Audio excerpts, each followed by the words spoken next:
If we're not exercising and we have a stress and anxiety or mood disorder, then we are missing the biggest needle mover that we have. Exercise can move the needle on this, regular exercise, in such a big way that it blows everything else out of the water. Our body can produce a painkiller 100 times stronger than morphine. So how do we start to take some steps? Hey everyone, Derrick Hines here. Welcome to the podcast where I'll share with you the patterns, insights, research, and technologies that we use in my own pain and performance practice to help people improve their health, speed their healing, and increase their longevity. Thanks for listening. I hope you enjoy it. All right, good day, my friends. Thank y'all for joining the Pain and Performance Podcast. Today I have a very unique episode that I wanted to get out to y'all. We've been talking a lot about brain health, stress, depression, mental health for a little while, and went through a really good series over the last few weeks in terms of helping people get access to improvements with that.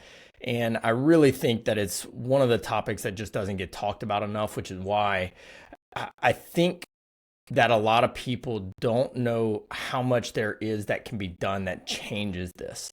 So I want to put some of the things that we've seen that were effective for our patients. These aren't going to be effective for everybody, but I do think they're really helpful to understand that there are some things out there that can be really, really effective and reverse some of these trends that are coming. When you look at kind of across the world, depression is one of the leading causes of disability. It affects like 260 million people. Anxiety is the most common mental health disorder in the US, of almost affecting 20% of adults. When I saw that number, I had to pull the statistics. I was like, there's no way.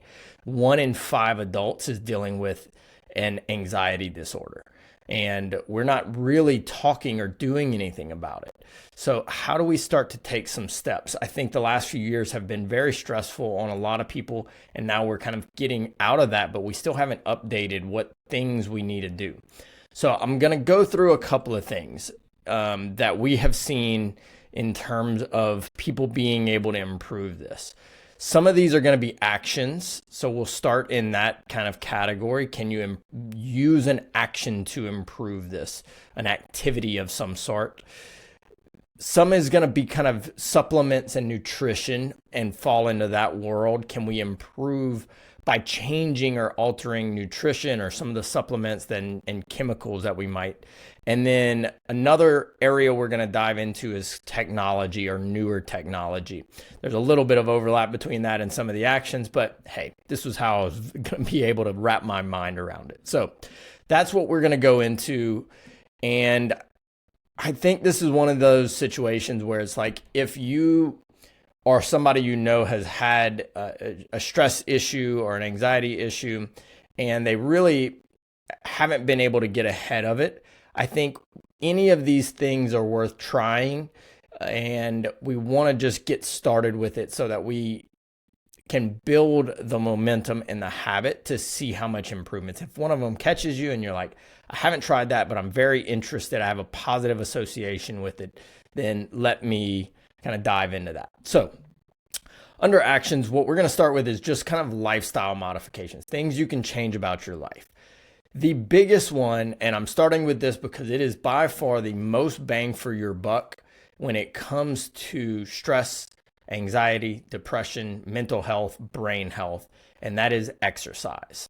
Exercise can move the needle on this, regular exercise, in such a big way that it blows everything else out of the water.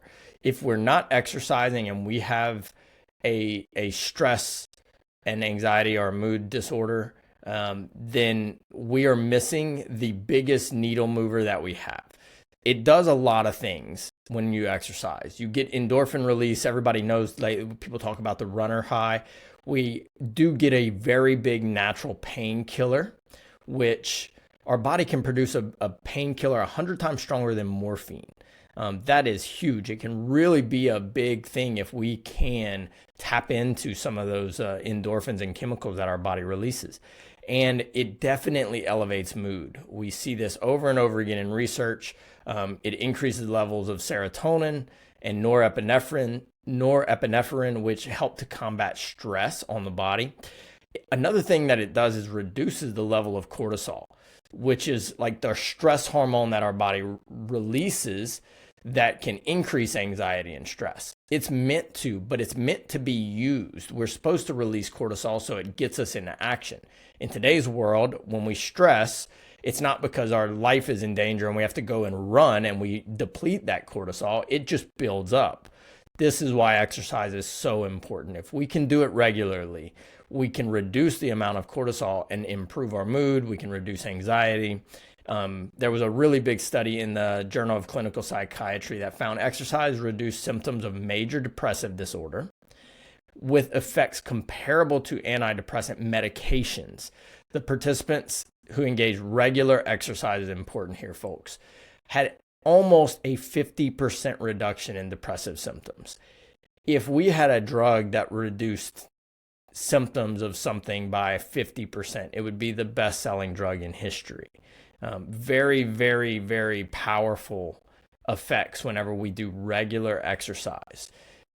There's multiple studies where people reduce anxiety. 20 to 30% is numbers that jump out over and over again when you're looking at that. People ask me this, what type of exercise are we talking about? And I think that can be a little bit different for everyone. I have heard many people talk about the kind of meditative nature of aerobic exercise, where it's like running or cycling, where you kind of get in this rhythm and you're just going over and over and over again. And it's got this meditative quality because of the rhythm of that.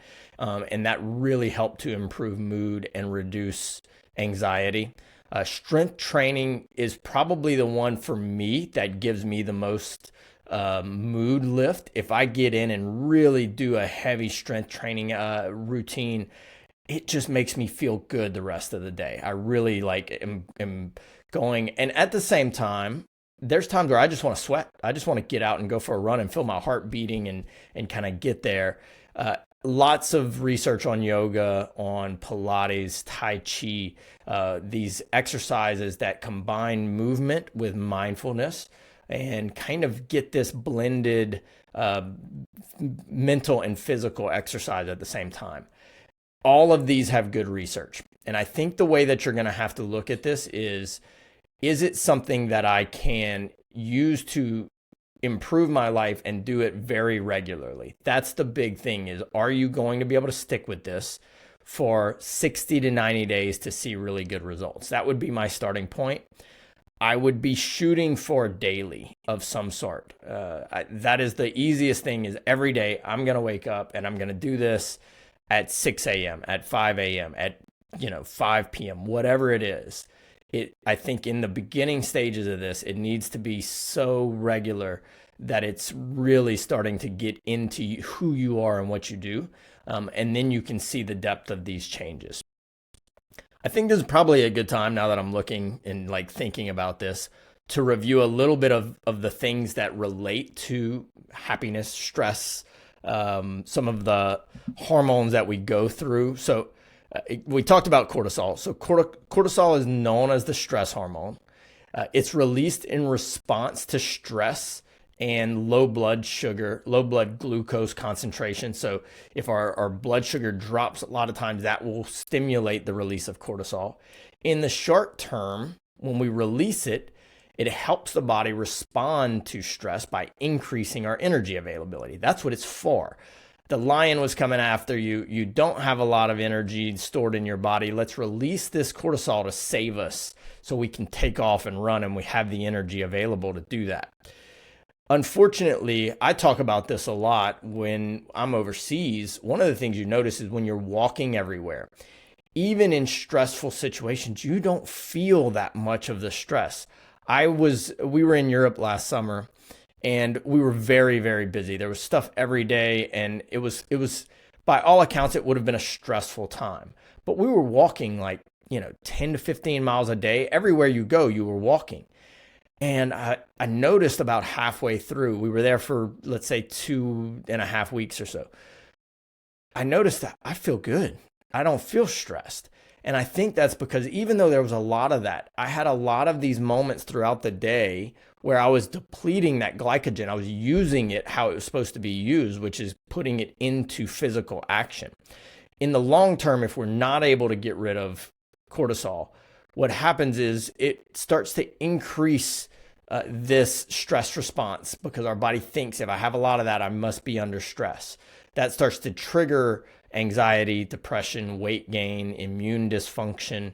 So it can be a very good hormone for us if we don't let it chronically stay high. In short bursts, fantastic. When you go and do a heavy workout, as we were talking about before, you likely get a short-term increase in stress response, and cortisol comes along with that.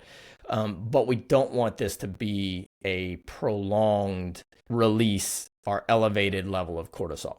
Another really important hormone for us to cover is dopamine. This is the feel-good neurotransmitter hormone. It's like the pleasure, reward, motivation hormone. In the short term, we feel very joyful, and dopamine is what like motivates us to do certain activities. This is why we would tell our patients like to tie something good with an exercise. You can use I told somebody they make hot coffee at the gym I work out at, and whenever I'm waking up to go there, my initial thought is like, I'm going to get a good cup of coffee after this workout. And so it's one of those things that's like, it's just a simple little shift that gets me into that dopamine response of I can go work out and then it's great. I feel good. So it really can help to motivate, and dopamine is that feel good. I just feel good from doing some of this. It can lead to, if it's not regulated well and we're not releasing and tapping into our dopamine response, things like depression and Parkinson's disease are related to dopamine dysfunction. Serotonin is a very important hormone that is more in the happiness area. If dopamine is feel good, like, oh, this makes me feel good. Serotonin is, I'm very happy in this activity. A lot of times this is like our overall mood and kind of sleep, appetite. Some of those things are regulated by serotonin, but it really does contribute to feelings of well-being and happiness. So it's a slightly different hormone than like the feel-good hormone. Pleasure, dopamine is much more in pleasure, where serotonin is much more in mood. And then the third really important kind of happiness area is oxytocin.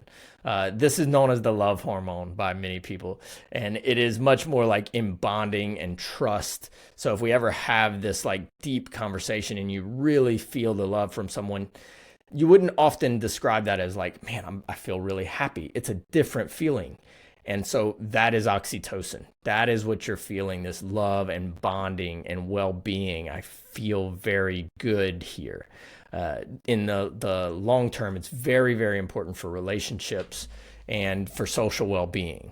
These are very important, and we want to have these in the right balance so that we don't get off and dysfunctional, because these hormones very highly affect our mood and our brain function. So cortisol, we need to keep in control, and then we need good balance of dopamine, serotonin, and oxytocin. When we look at these things, they get regulated by micronutrients. This is why I tell all my patients, get a micronutrient test once a year. There's a lot of little bits that contribute to creating your cortisol response, your dopamine response, your serotonin or oxytocin. So when we're looking at things, vitamin C helps to regulate cortisol, and magnesium helps regulate cortisol at a very high level. Magnesium supports your adrenal function, so it helps reduce cortisol production whenever it's out of control. So we need those in very good levels. So if you feel like you have been running a high stress situation, vitamin C and magnesium should be vital to get in there.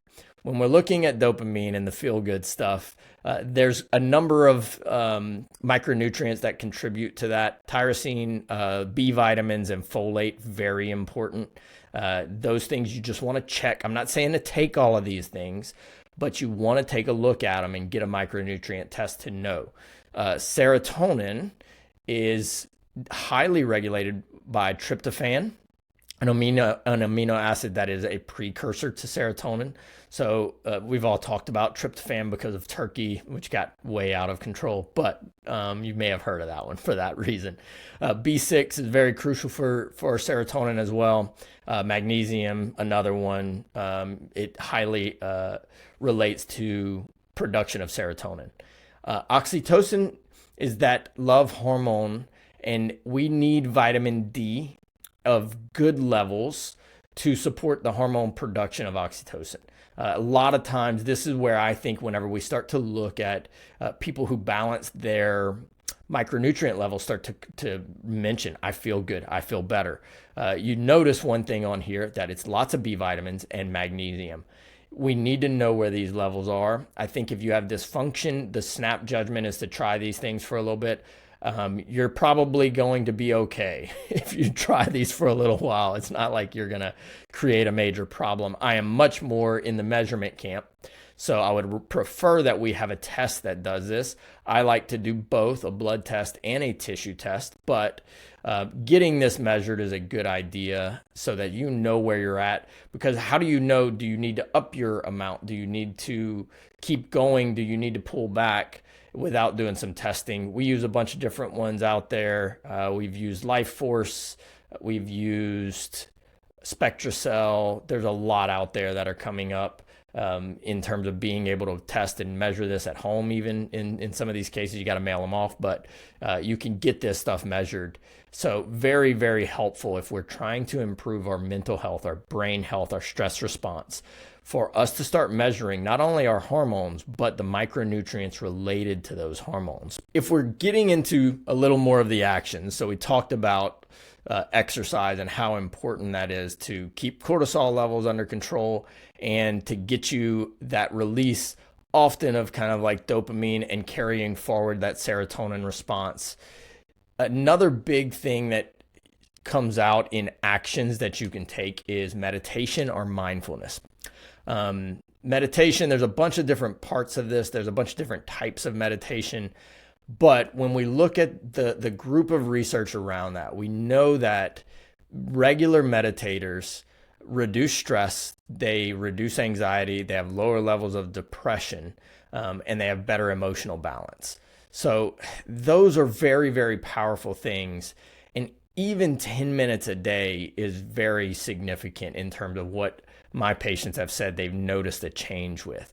10 to 20 minutes is about where you'll see. They had a really big meta-analysis that we pulled from JAMA when we were doing research for this, a very big medical journal, that found that it could improve anxiety, stress, depression, even pain by doing regular meditation by 20 to 30%.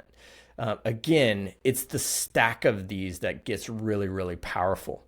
Can we do more and more of it? And that really start to give us some benefits. So meditation is something that changes a lot of how the brain kind of processes some of the signals. And I think that's where it can really become powerful. It's not that the environment around you or the activities changes, but your brain's response to that and the emotional response, and then by proxy, the hormone response, all are altered if we're doing regular meditation. There's a few different techniques. There's mindfulness meditation, which focuses on kind of the present moment, accepting your thoughts without any judgment. That's kind of the breathing stuff that you've probably heard of. Very, very helpful, powerful.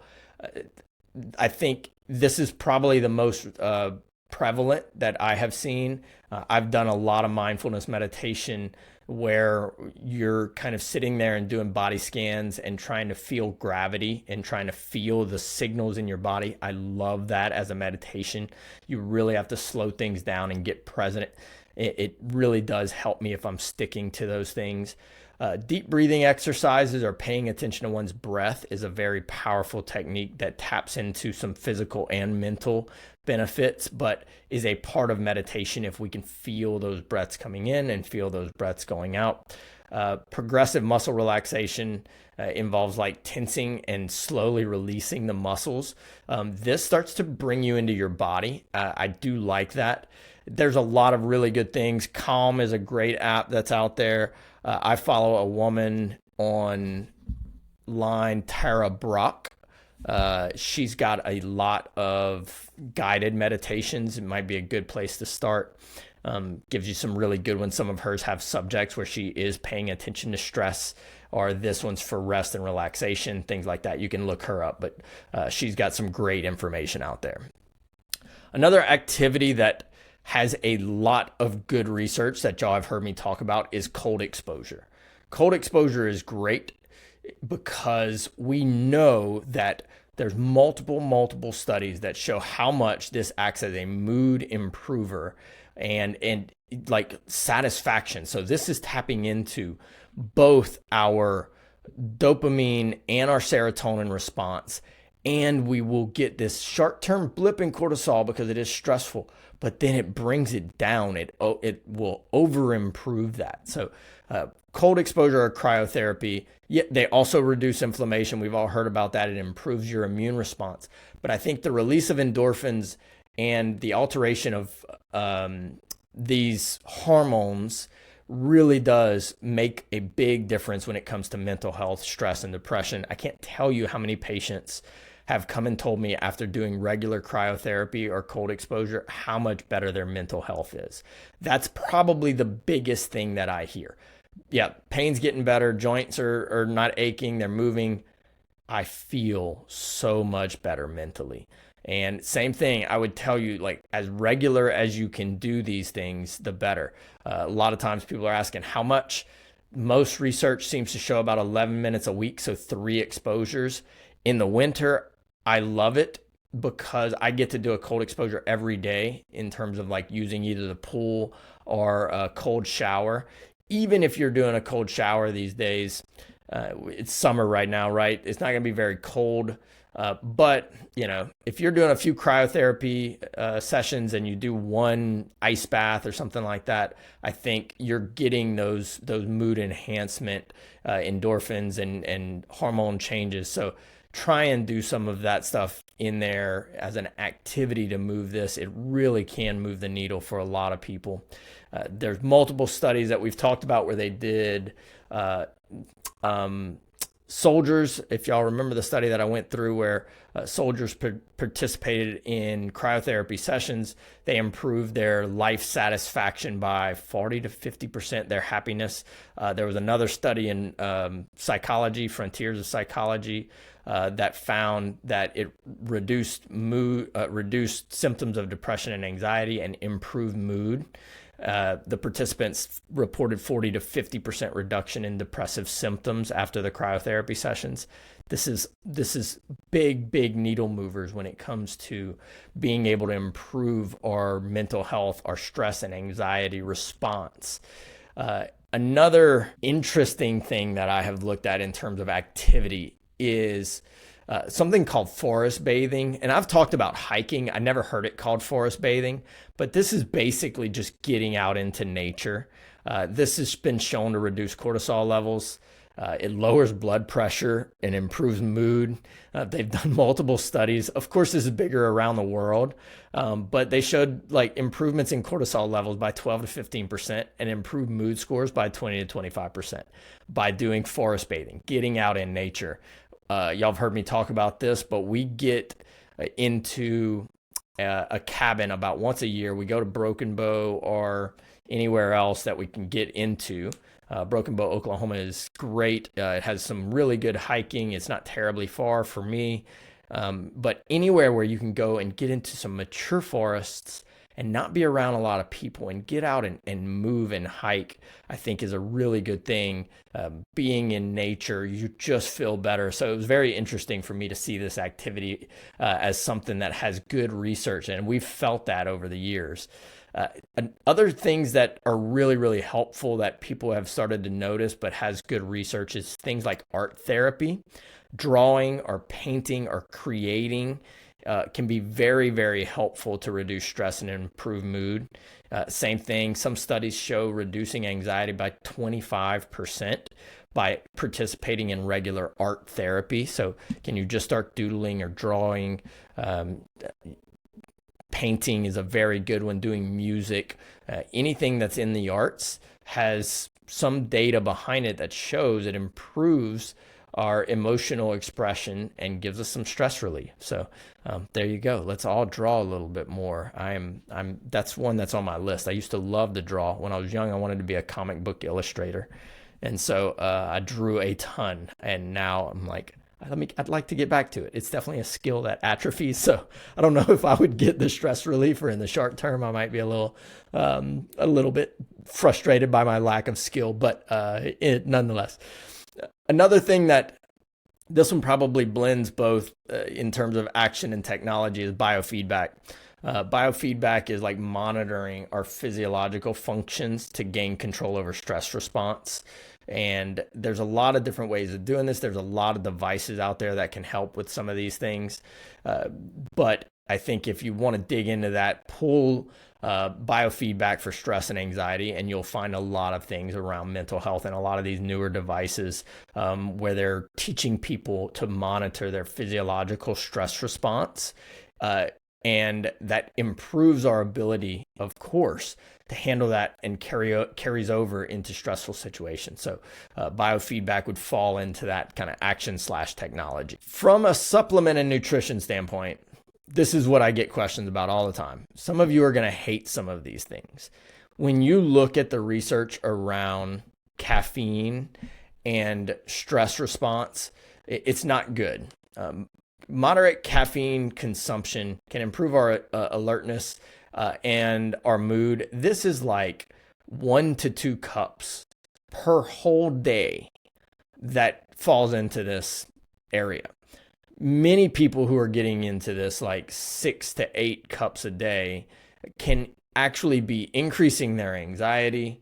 It can be disrupting their sleep. It can start to lead us down a dependency pathway. And it's definitely one of the difficult things. I think for people who've had a stress or an anxiety issue for a while, it seems to be best, after talking with many experts and digging into this, to leave caffeine alone altogether. If not, I would definitely stay below 300 milligrams per day, which is probably about 3 cups of coffee, give or take how big your cup is.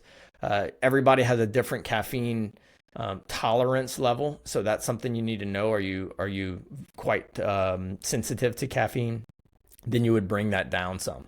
But I would certainly have that high on the list if you've tried some things and you still feel like I'm kind of anxious, I'm stressed, I feel like I'm always running and there's stuff going on all the time. We want to bring that down. And so I think getting caffeine out, there's some great alternatives for caffeine out there. We love Dandy Blends. That's a really, really good one. That's a dandelion kind of powder that you can get. Dandy Blends is the name of the powder. Kind of has a coffee taste to it even. Love that. Very smooth, low acidity. So that's a really good one that you can do. There's tons of teas. Y'all know how much I love my tea. So there's lots. Dirt Tea makes some really good non-caffeinated teas that you can drink in the morning and feel really, really good. And Four Sigmatic has some good ones as well that fit in the coffee category. They give you some brain health. Lion's Mane does a really good job of activating your brain, but it doesn't have caffeine in it. So I think look for some of those alternatives and do a test. Do 30 days. You'll take a few days of kind of decreasing so that you don't completely go into headaches or anything like that. And then after, try it for a little bit. Try it for 30 days and see if that doesn't bring your stress down and kind of help with stress, anxiety, brain health even. Another one that people don't like to hear when we're looking at nutrition changes or activity nutrition changes is alcohol. Initially, when we drink alcohol, it may initially act as a relaxant, but when we look at what it's doing to us, it definitely is highly linked to depression and anxiety.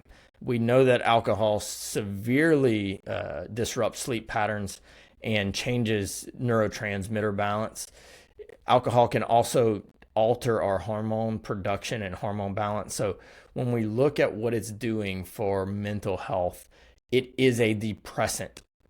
So let that word kind of tell you what it's doing. It is depressing the nervous system, and that goes into a lot of different areas. So alcohol is another one that if we have fallen in this category and we're trying to improve mental health, I have yet to really talk to many people who didn't say that they, when they really kind of got over the initial fact of kind of avoiding alcohol and the issues around doing that initially, they felt better mentally, better from a stress response, from a depression, from an anxiety response.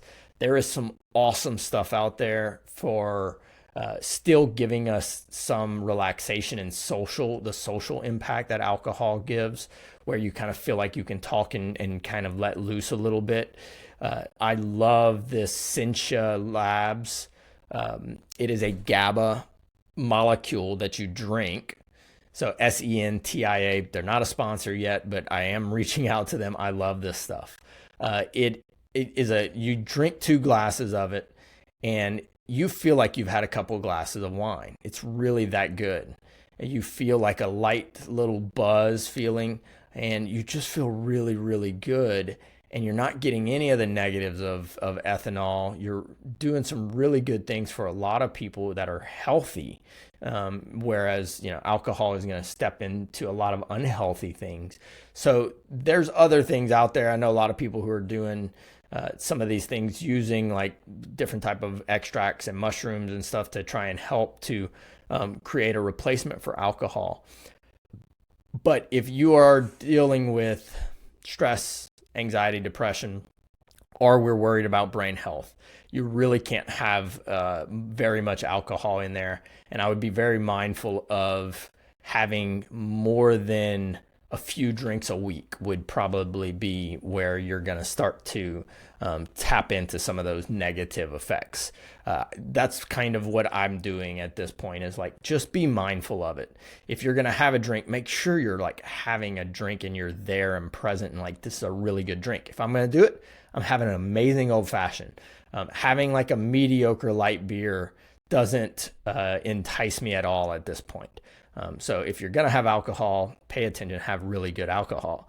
Just don't do it very often. So those are some thoughts on like dietary changes. I think if you start to reduce things that irritate you, processed food, sugars, very, very helpful. Get those things down in your diet. Start to look at reducing caffeine and alcohol, and you'll improve. If we're looking at supplements, this has a wide range of options, and I'm sure there's a lot of people who have tried things that have worked. If you have tried some of these, I'd love to hear your response. If you haven't, let me know if you have any questions about any of these things, but consider some of these on the list that have good research around them.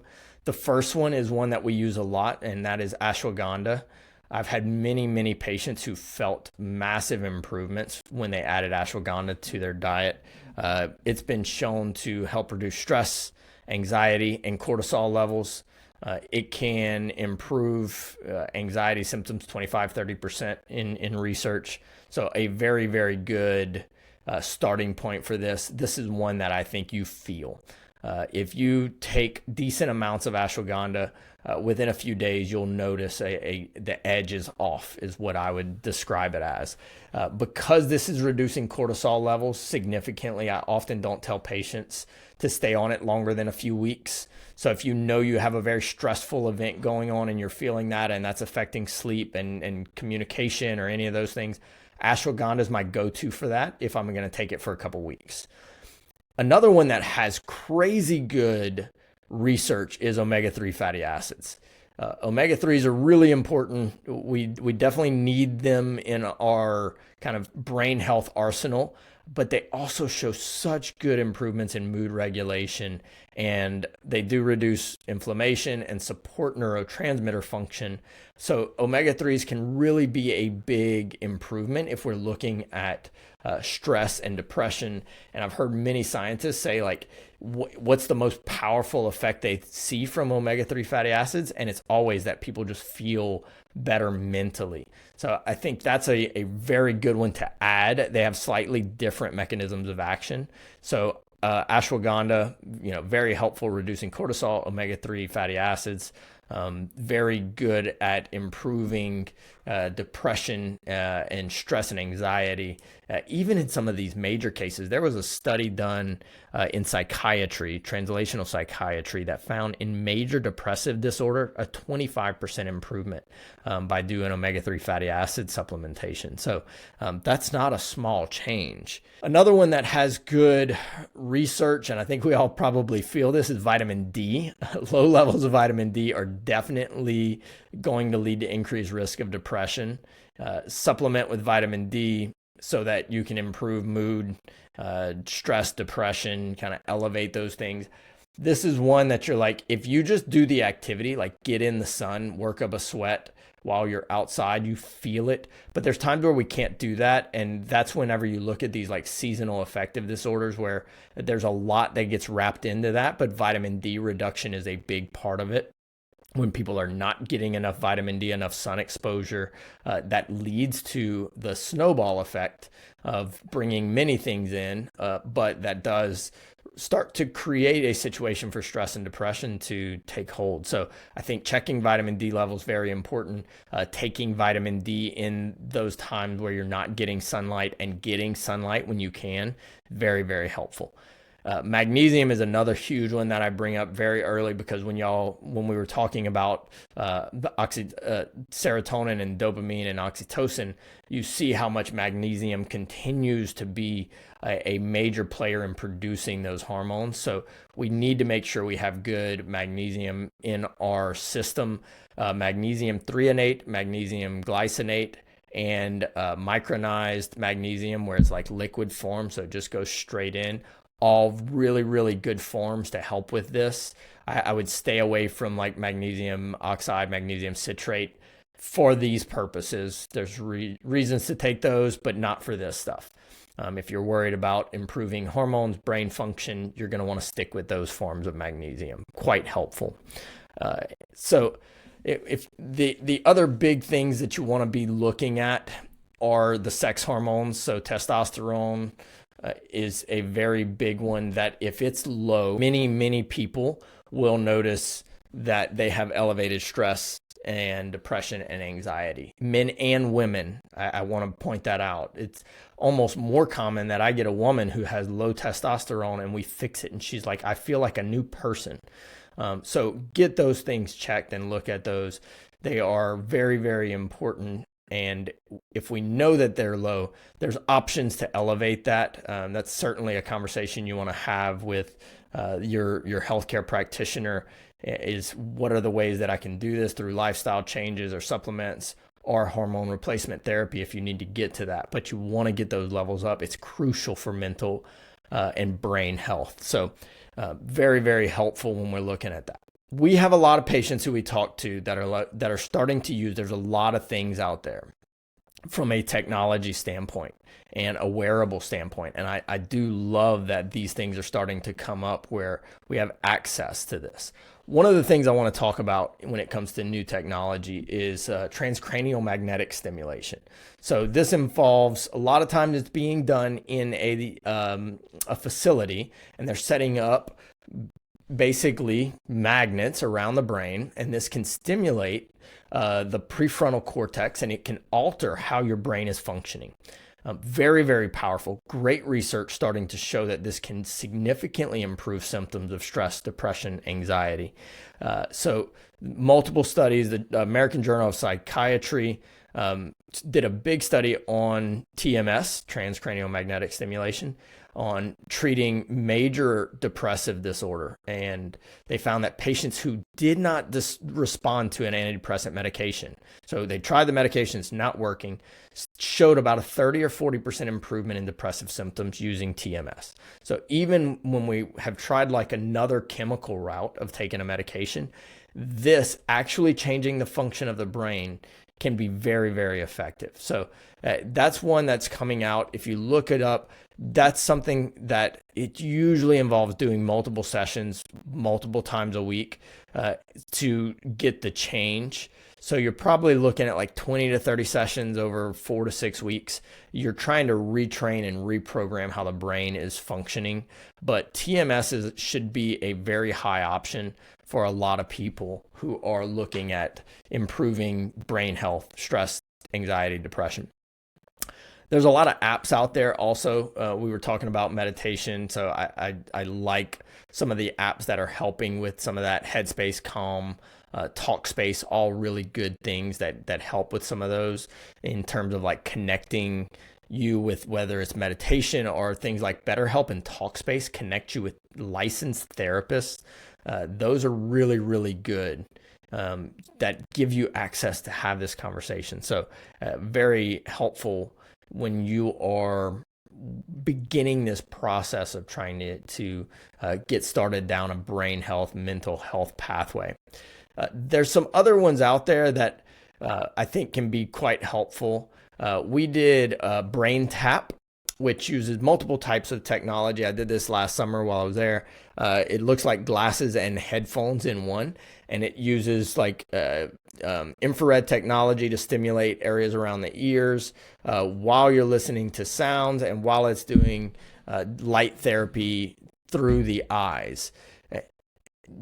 Research is starting to grow on this, is how much can we use music to improve or sounds to improve our mental health.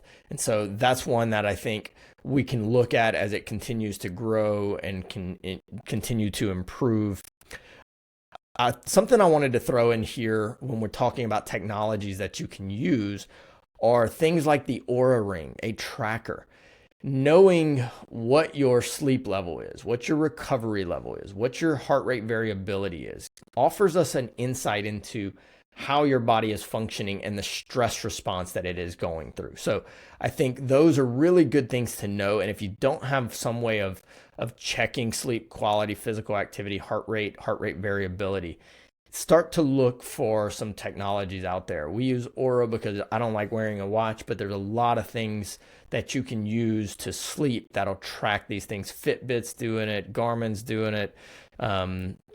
There's a bunch of them that will be out there. Whoop is a big one. Muse headband gives you kind of feedback on your brain while you're doing meditation.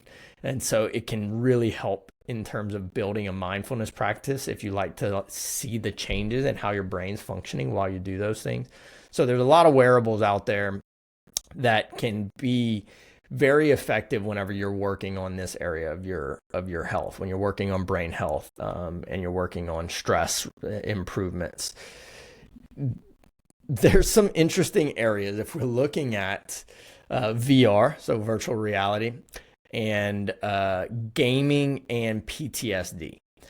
There's been lots of really good research around stress response to like a traumatic event and gaming. So there was a study. I didn't pull the numbers before I did this podcast. I apologize. I should have. But it was having people after a stressful event play Tetris. And I believe this was done on, don't quote me on this, but on military, where after a stressful event, they had them play Tetris or something very similar to Tetris.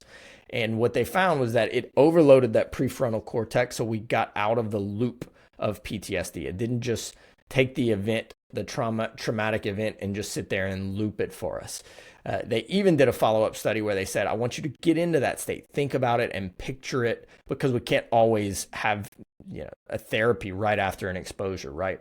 So they did it later, and what they found was they also improved if later on they kind of tapped into that memory and then got on and played something like Tetris.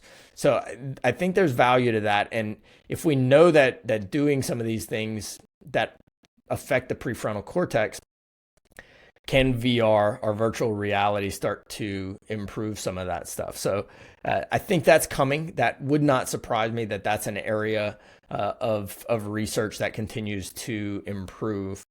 And Lastly, kind of on this like technology thing, this falls a little bit in between technology and I think nutrition and supplements is something that we have to talk about, which is using different types of medicines. So there's a lot of studies going on right now that are looking at using different types of psychedelics, whether that's mushrooms or ashwagandha, DMT, or any of the other psychedelics in there. This is an area that I think needs to be kind of handled with kid gloves, and that's not really what this is like. What are the actionable things that people have access to? But I have had patients who went and did some of these different types of ceremonies and used a very good administrator, therapist, shaman, if you will, to go through this and had good results. I have also heard of people who did not have such good results. I've had friends who were on that end of the spectrum. So I think without getting this mini podcast kind of off the rails, I would say if you're looking in the psychedelic realm, there's good research. Every major institution that we're looking at is doing some research in terms of using a brain altering or psychedelic compound to improve the effects of therapy. Just about every single one of them is doing something like that. So in the coming years, we're going to have a lot more information about that. I think if you're doing it outside of that realm, just be careful. Make sure it's something that you have access to, good results, good reviews, people that you trust, and make sure that you're kind of following up on that and not doing, a cursory kind of internet search for something like that. So that's my spill on the psychedelic realm of these things. So to kind of wrap some of this stuff up, there are major action things that you can do that are really, really helpful to improve stress and mental health. And exercise should be, again, at the very top of your list. Mindfulness, looking at kind of a balanced diet and making sure that we're clearing out probably caffeine and alcohol for a little while can be very helpful. I would recommend we test to see what micronutrients are and what hormones are before you start kind of playing with that. But start looking at supplementing your diet with things that you might be a little bit low in. You'll be surprised how much that can improve your changes. The biggest bang for your buck that I have seen for activities or technology is probably cold exposure or cryotherapy. I've seen a lot of people improve that really, really quickly whenever they were starting to add that into their life. And then certainly if it's short term, go back to some of those supplements that you can be looking at. Ashwagandha, very, very helpful in short bursts for people. And if you're doing some of that stuff, or if you're in this realm where there's stress and there's anxiety, then I think having somebody to talk to can be so, so powerful. A mental health professional is trained to kind of get you and help you to get through these things and see things in a very different way. So it doesn't even have to be some major life event. It's just that I'm just feeling a little bit stressed and I'm not having my best response. I don't feel like I'm my best self. That's a great time to do it before things kind of get to where it's tougher to change. It's the same thing with physical health. If you come to me and we've had years of trauma to tissue and joints, it's going to be tough to change. If you come to me and you say, hey, for the last month, I've been dealing with this, guess what? We have like a 98% success rate with that. So it's the same thing with mental health. The earlier that we start to look at these things, the better off you are. I really think that it should be like a dental checkup once a year where we sat down with a mental health professional and said, hey, what's the last few months been like? How was your response? What happened? Was there any major events? Was there any minor events that you made major? I think that would be a really good thing that many of us could tap into and improve so that we can help with our kind of mental health, physical health, and really start to improve the stress and anxiety response. So hopefully that gave you some good information. If any of those things jumped out to you, give them a try. Do it for 30 days and see how you feel. Are you feeling better mentally? Do you feel like you have more energy? to your feelings of well-being. I just feel good. I'm a bit happier.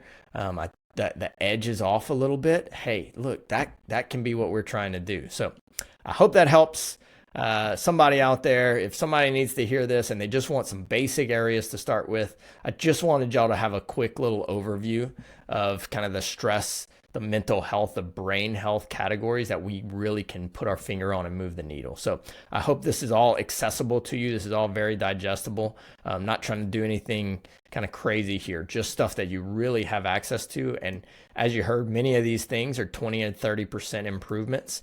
If you stack a few of those together and you really hit some of the things that you need, who knows? This could be something that alters your stress response, your brain health, your mental health by 50%, 60%.